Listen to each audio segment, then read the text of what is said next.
Last week when I was running off about Representative Nancy Mace, I likened her to John Glenn. And in the fact that they parlayed a first that really wasn't a big accomplishment. It was just that happened to be the first into a political career. I didn't realize, I went over my head, I didn't realize after the fact that I did that and posted it on the day and the anniversary of John Glenn's 3 orbits around the Earth back in 1962. So you know what? I might as well tell you about John Glenn, who's not the hero everybody thinks he is. He's not. John Glenn was a self-righteous, arrogant prick who rubbed most people the wrong way. Everybody thinks, oh, John Glenn, the first American, not even the first American in space, first American to orbit the Earth.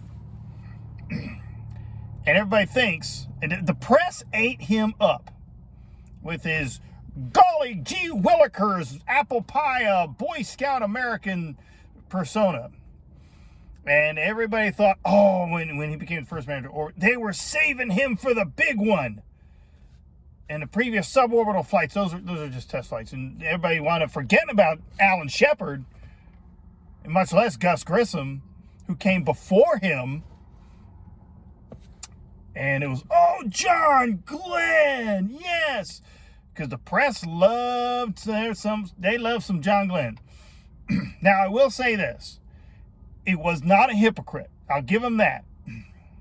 He was the same guy in front of the cameras as he was behind the cameras. He was a good family man. He loved his wife, didn't cheat on her or anything. You know, it wasn't some scumbag in that sense. Annie Glenn, actually, she had a stutter, and when these astronauts the Mercury astronauts became celebrities, he shielded her because she was real self-conscious about public speaking and being in the public with her stutter. And so, yeah. But you know what? That's baseline man shit. That's just baseline being a man. Okay, you know, what do you want, a cookie? You did the bare minimum on that one. Everybody thinks that, and the selection to the Mercury program, these first 7 astronauts, was pretty rigorous, but they didn't necessarily get the creme de la creme.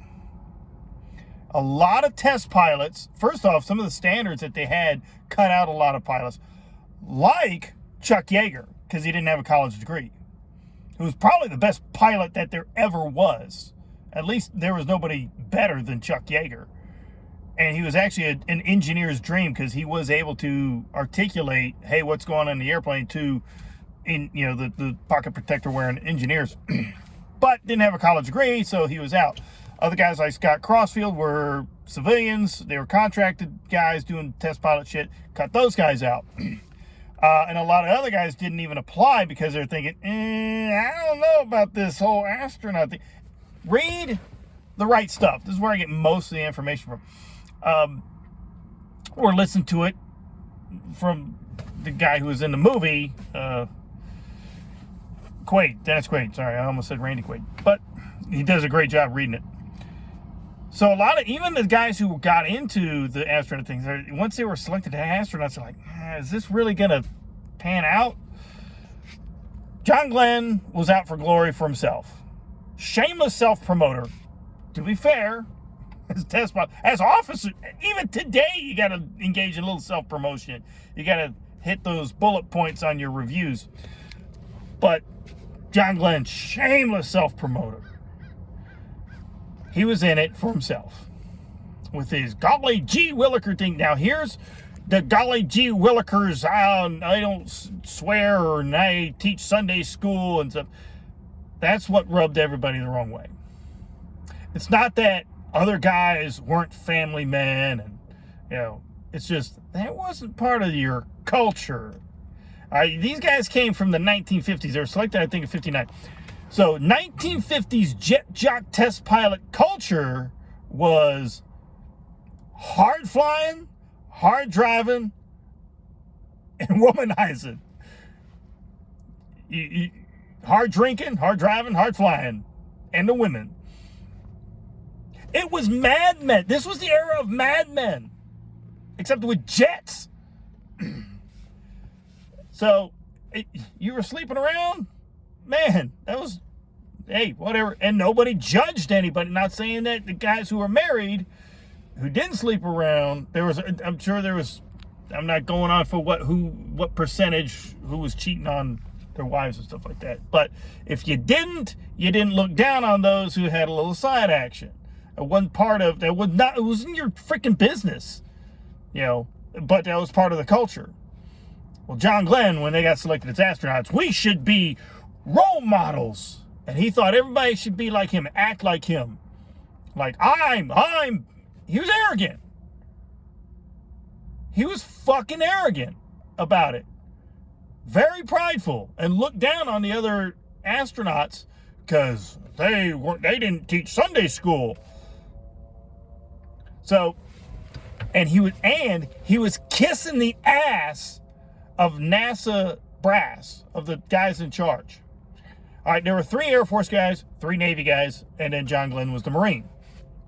Now, like good Marines, and again, this is from the 1950s, fitness wasn't like a big deal to these guys.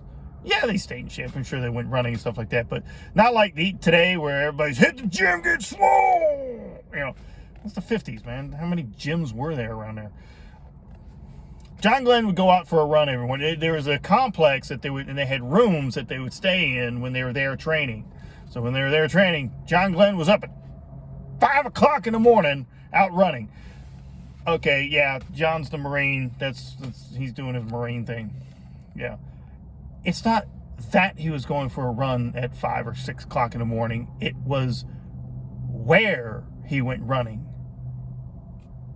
Out in the front parking lot where all the brass, all the managers, the directors, the guys in charge would drive in the morning, and he timed it. So they would see him out there running, doing the extra work. Yeah, I'm out here. Everybody else is still in bed. I'm out here running. And sometimes Scott Carpenter, who was essentially his sidekick, would join him. So, yeah, Scott Carpenter was kind of his sidekick. And then the other 5 were like, what the fuck is John doing? He was kissing their ass. Trying to be that first man in space. So he could get that glory. Then, the director of NASA made a call and said, guys, Mercury astronauts, you are going to choose among yourself who's going to be first. Who's going to be the first to ride the rocket, what the order is going to be. And boy, oh boy, was John Glenn pissed. They all had assigned biographers from like Time Magazine or Life Magazine, Time Life, whatever. And the guy, John Glenn would never shut the fuck up. Like, he would just talk about anything to his biographer, so he would have plenty of things to write about him because he wanted stuff getting written about him. Well, when early 1961, I think it was right when Kennedy was taking office or something like that, he's in the car with his biographer, and his biographer noted how silent he was right after that decision came down from NASA that the astronauts themselves are going to decide what the order of the flight assignments were going to be. So it came down to 3 guys: John Glenn, Alan Shepard, and Gus Grissom. Alan Shepard was your quintessential Navy squadron commander. Now, not that anybody was in charge or the commander among these guys, but when he was a squadron commander, like, he was the quintessential, everything that you'd expect from a squadron commander. He was a hard ass and come down on his guys when he needed to, but then pop a smile, pop a beer, kick back, and he was a guy you could also drink with. All right, that was Alan Shepard. Gus Grissom, Alan Shepard was a Navy guy. Gus Grissom was Air Force. He was the little scrappy blue collar, middle of America, straight out of the Midwest, guy who busted his ass for anything and everything he ever earned, ever got. He busted his ass for it. So that was Gus Grissom. So they all decided, all right, Alan Shepard, 1. Gus Grissom, 2. John, you're the third banana. You're not even 2. You're number 3 in the lineup. The first 3 flights, there's supposed to be 7. The first 3 were going to be suborbital off of the Redstone rocket. Launched, they actually go into space. The capsule hangs out for a few minutes before it starts to come back down, and it lands a few miles off the coast of Florida where it launched from to start testing the capsules out.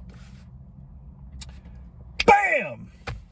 Yuri Gagarin goes into space, does 1 orbit around the Earth, comes back. Russians beat us. Got to get somebody up there. Get Alan Shepard up there. Becomes the first American into space. We're in this. All right. Then they get Gus Grissom. He loses his capsule. That's a whole nother thing. That's a whole nother story. No bearing here. Then the Russians launch their second man, Titov, who does, I believe, 16 orbits.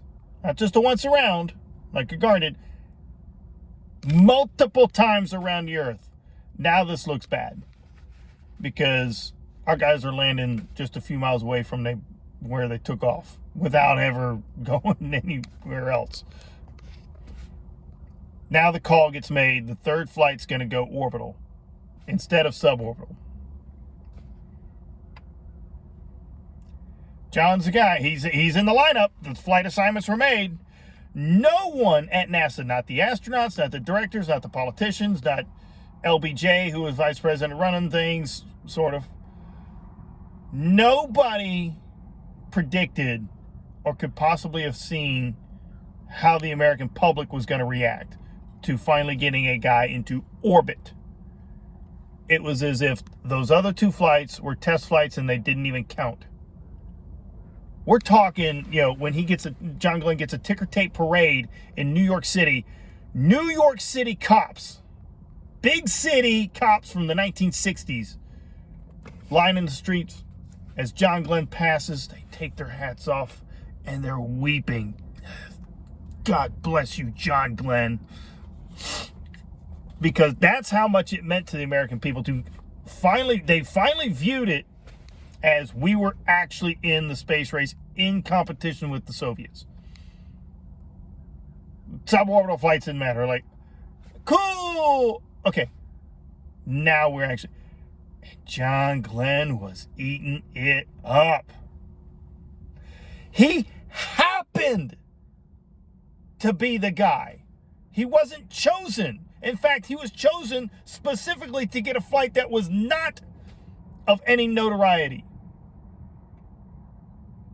That third flight was supposed to be suborbital. It was supposed to be something that 2 other guys had done before him.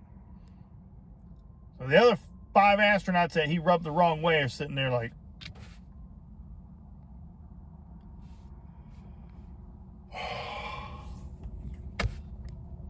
story doesn't end there.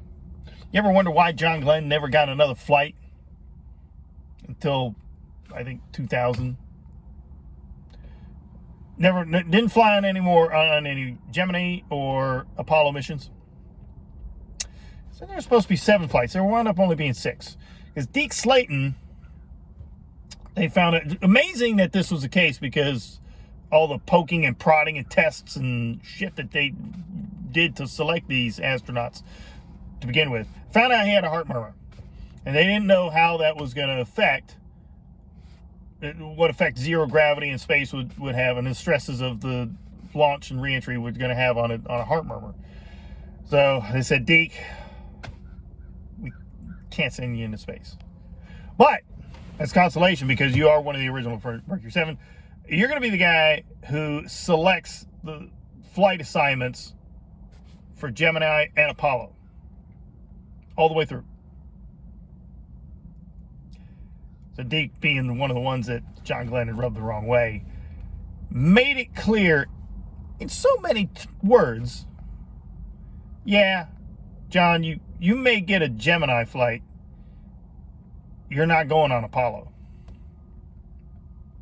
Well, when John Glenn, when that became clear to him that he wasn't going to go to the moon, he just went ahead and retired. Kind of on that high when his stock was at its most. Instead of people thinking or wondering, well, he flew again on those Gemini flights. Why didn't they put John Glenn in the Apollo program? Why didn't he go to the moon? People would be asking that, and his kind of what people thought of him, his public opinion of him, would go down. So instead, he just bowed out on his own terms, and people would think, oh, well, John Glenn just went on to go do other things, and how nice. And he parlayed that into a political career and stayed in Congress for 30 or 40 fucking years. And as a reward for backing up Bill Clinton and not voting to remove him from office during that impeachment trial, he got a ride on the space shuttle. So that's John Glenn. Not a hero. Be excellent to each other. Sic Semper Tyrannis. Long live the Republic. God bless.